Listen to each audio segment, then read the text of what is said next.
হাই friends, কি খবৰ? আশা কৰো সকলোৰে ভাল। তো ইলেকশন আহি আছে, তো মই আজি ইলেকশনৰ যেটো মেচিন, ইলেক্ট্ৰনিক ভোটিং মেচিন, হেইটোৰ বিষয়ে ভিডিও এটা বনাইছো। আসলে ভিডিওটোৰ টপিকটো হল যে ইভিএম মেচিন ইউজ কেনেকে কৰে আৰু এই ইভিএম মেচিনটো হ্যাক কৰিব পাৰি নে, আৰু যদি পাৰি কেনেকে হ্যাক কৰা যায়।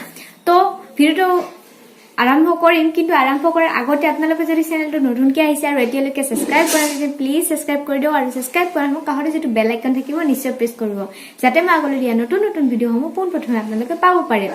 তো ভিডিওৰ টপিকটো আছিল ইভিএম। ফাৰ্ষ্টতে মই কৈ আছো ইভিএম মেচিনৰ ইউজখিনি, পিছত কৈ আছো কেনেকে হ্যাক কৰা যায় নে নাযায়। তো 2004ত এই ইভিএম মেচিনৰ ইউজটো ষ্টাৰ্ট হৈছিল। তেতিয়া 2004ত এই ইভিএম মেচিনটো ফাৰ্ষ্টলি ইউজ কৰা হৈছিল, আৰু তেতিয়াৰ পৰা এই মেচিনটো ব্যৱহাৰ কৰি অহা হৈছে। কিন্তু তাৰে আগতে আমি বুলি নহয়, মানে আমাৰ আগৰ চামে, অৰ্থাৎ আমাৰ মা দেউতা সকলে আৰু আমাৰ আটাবু সকলে তেওঁলোকে বেলেগ টাইপত ভোট দিছিল। এটা কাগজৰ জৰিয়তে কিবা ভোট দিছে, মই সিমান ভালকে নাজানো। কিন্তু এতিয়াৰ যেটো ভোটিং সিস্টেম সেইটো মই আপোনালোকক কৈ আছো। আপোনালোকে জানেনে এই যে আপোনালোকে জানেনে এই যে ইভিএম মেচিনটো, এই মেচিনটো ইণ্ডিয়াত দুটা ঠাইত বনোৱা হয়। এটা হল বেংগলোৰত আৰু এটা হল হায়দৰাবাদত। হায়দৰাবাদ আৰু বেংগলোৰ এই দুটা ঠাইত ইভিএম মেচিনটো বনোৱা হয়। তো ইভিএম যেটো মেচিন আছে তাৰে দুটা পাৰ্ট থাকে, বেসিক্যালি মেইনলি দুটা পাৰ্ট থাকে।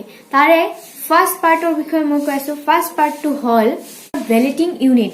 ভেলিডিং ইউনিটটো হল ইভিএম মেচিনৰ ফাৰ্স্ট এটা পাৰ্ট। ভেলিডিং ইউনিট সেইটো যেটো ভোটাৰৰ আগত দিয়া হয়। সাপোজ মই ভোট দিবলৈ গৈছো, মোৰ আগত সাপোজ এই বস্তুটো, এই মেচিনটো মোৰ আগত থোৱা আছে, অৰ্থাৎ এইটোৰ নাম হল ভেলিডিং ইউনিট। তো ভেলিডিং ইউনিটত বেসিক্যালি কি হয় জানেনে, ইয়াতে ভোটৰ প্ৰাৰ্থীসকলৰ নাম সিম্বল থাকে আৰু সাইডত সুইচবোৰ থাকে, অৰ্থাৎ বটনবোৰ থাকে।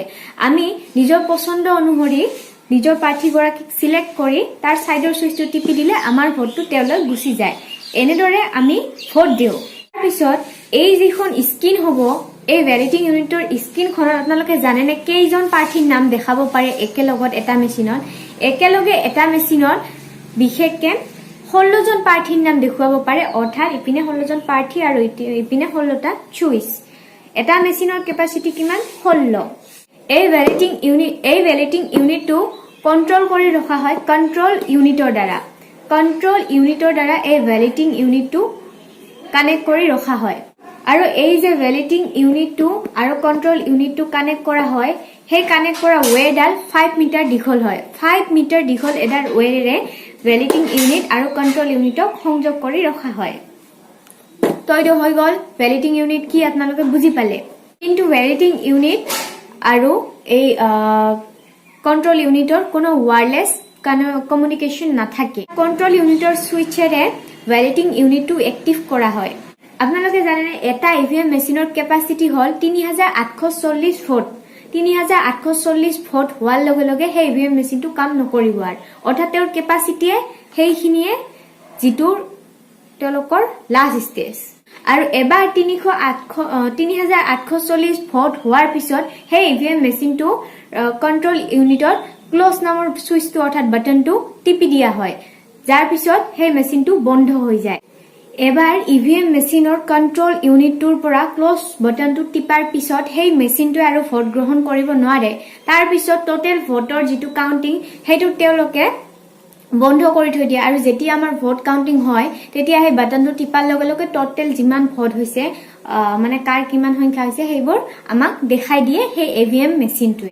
যেতিয়া আমাৰ ইভিএম মেচিনৰ কন্ট্ৰোল ইউনিটটোত এই ক্লোজ বটনটো মাৰা হয়, তেতিয়া ভোট যিমান কাউন্টিং থাকে, অৰ্থাৎ টোটেল ভোটৰ তেওঁলোকে সিল মাৰি দিয়ে। সেই সিলটো মাৰাৰ পিছত কি হয়, সেই মেচিনটো বন্ধ হৈ থাকে, আৰু যেতিয়া ভোট কাউন্টিংৰ কাম আৰম্ভ হয় তেতিয়া তেওঁলোকে সেই সিলটো খুলি দিয়ে, যাৰ ফলত আমি টোটেল ভোটটো দেখা পাওঁ, মেচিনটোৰ পৰা গম পাওঁ। এতিয়া আহি গল মেইন পইণ্টটো। আপোনালোকে নিশ্চয় গম পালে ইভিএম মেচিনে কাম কেনেকে কৰে, আমি ইউজ কেনেকে কৰিব। তো নেক্সটলি আহি গল ইয়াক হ্যাক কৰিব পাৰি নে নোৱাৰি, পাৰি যদি কেনেকে পাৰি।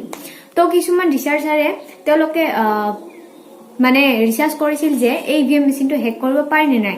তো তেওঁলোকে ৰিচাৰ্চৰ থ্ৰু দি পাৰিলে দুটা এনেকুৱা টাইপ যি দুটা ষ্টেপেৰে তেওঁলোকে হেক কৰিব পাৰে এটা ইভিএম মেচিনক তো কোন দুটা ষ্টেপ জানিবলৈ ভিডিওটো চাই থাকক তো ফাৰ্স্ট ষ্টেপটো হল ডিসপ্লে চেঞ্জ কৰা অৰ্থাৎ এইটো যেটো মই কৈছিলো আমাৰ আগত থাকিব এইটো ভ্যালিডিং ইউনিটত এখন স্ক্ৰিন থাকিব মই আপোনালোকক কৈছো যিখন স্ক্ৰিনৰ ডিসপ্লেখন থাকিব সেই ডিসপ্লেখনত তেওঁলোকে কিবা চেঞ্জ কৰিব পাৰে তেওঁলোকে এই ডিসপ্লেখনত এটা চেঞ্জ আনি এটা ইভিএম মেচিনক হেক কৰিব পাৰে অৰ্থাৎ এই ডিসপ্লেখনত যদি তেওঁলোকে হেক কৰা সিস্টেমটো লগায়ও আমাৰ দৰে সাধাৰণ মানুহে কিন্তু ভ্যালিডিং ইউনিটৰ স্ক্ৰিনখন দেখি ডিসপ্লেখন দেখি ধৰিব নোৱাৰি যে ইয়াতে কিবা গণ্ডগোল হৈছে কিন্তু তেওঁলোকে কৰিব পাৰে কি যে এই ডিসপ্লেখনৰ তলত তেওঁলোকে ব্লুটুথ ড্ৰাইভ এটা লগাব পাৰে যাৰ জৰিয়তে তেওঁলোকে কি কৰিব ব্লুটুথ ড্ৰাইভ এটা এনেকুৱা বস্তু যিটোৱে তেওঁলোকৰ ইচ্ছা অনুসৰি এই ডিসপ্লেখনত যি কোনো বস্তু দেখাব পাৰে যদি তেওঁলোকে ইচ্ছা কৰে মোৰ নামটো দেখাবলৈ তেন্তে তেওঁলোকে মোৰৰ নামটো দেখাব পাৰে তো তেওঁলোকে সেই স্ক্ৰিনখনত তেনেদৰে কাম কৰিব পাৰে ডিসপ্লেখনত তেনেদৰে কাম কৰিব পাৰে আৰু যেতিয়া ভোট কাউন্টিং হয় টোটাল ভোটৰ ৰিজাল্টটো যেতিয়া সুইচটো অন কৰি কিনে আমি বিচৰা হয় তেন্তে তেতিয়াও তেওঁলোকে সেই ব্লুটুথ ড্ৰাইভৰ জৰিয়তে যি কোনো সংখ্যা তেওঁলোকে বহাই দিব পাৰে অৰ্থাৎ টোটাল ভোট যদি কিবা বেলেগো ওলাইছিল অৰিজিনাল ভোটৰ সময়ত তেওঁলোকে যদি ইচ্ছা কৰিলে 10 দেখাবলৈ তেওঁলোকে 10 দেখাব পাৰে তেওঁলোকে 20 দেখাব খুজিলে 20 দেখাব পাৰে তো এইটো হল ব্লুটুথ ড্ৰাইভৰ কাম যিটোৰ জৰিয়তে আমাৰ ইভিএম মেচিনটো হেক কৰিব পৰা যায় সেকেন্ড যেটো স্টেপ হল যাৰ জৰিয়তে হেক কৰিব পাৰি হেইটো হল যে আমি যদি এই মেচিনটোত অৰ্থাৎ আমি যদি এই ইভিএম মেচিনটো যিখন মেমৰি আছে সেই মেমৰিখনত নতুন ডাটাৰে যদি ৰিৰাইট কৰি দিও তেন্তে এই মেচিনটো হেক কৰিব পৰা যায় পুৰণি মেমৰিখনৰ লগত যদি আমি নতুন ডাটা ৰিৰাইট কৰি দিও তেতিয়া এই মেচিনটো হেক কৰিব পৰা যায় কিন্তু যদিও এই দুটা পদ্ধতিত হেক কৰিব পৰা যায় বুলি কোৱা হয় কিন্তু মানে নিৰ্বাচনী আয়োগে কোৱা হিচাপত যে এইটো ইমান সহজ নহয় কাৰণ তাতে পুৰা একদম কাঢ়া সিকিউৰিটি এলাৰ্ট থাকে তো obviously সহজ নহয় কিন্তু এনেকুৱা নহয় যে তাক হেক কৰিব পৰা না যায় হেক কৰা পদ্ধতি আছে তো হয়তো নিশ্চয় ভিডিওটো চাই আপোনালোকে গম পালে যে ইভিএম মেচিন ইউজ কেনেকৈ কৰে হেক কৰিব পাৰি নে নোৱাৰি কেনেকৈ পাৰি তো ভিডিওটো চাই যদি ভাল পালে তেন্তে লাইক কৰক শেয়াৰ কৰক কমেন্ট কৰক এণ্ড ফ্ৰেণ্ডছ নাও বাই বাই টেক কেয়াৰ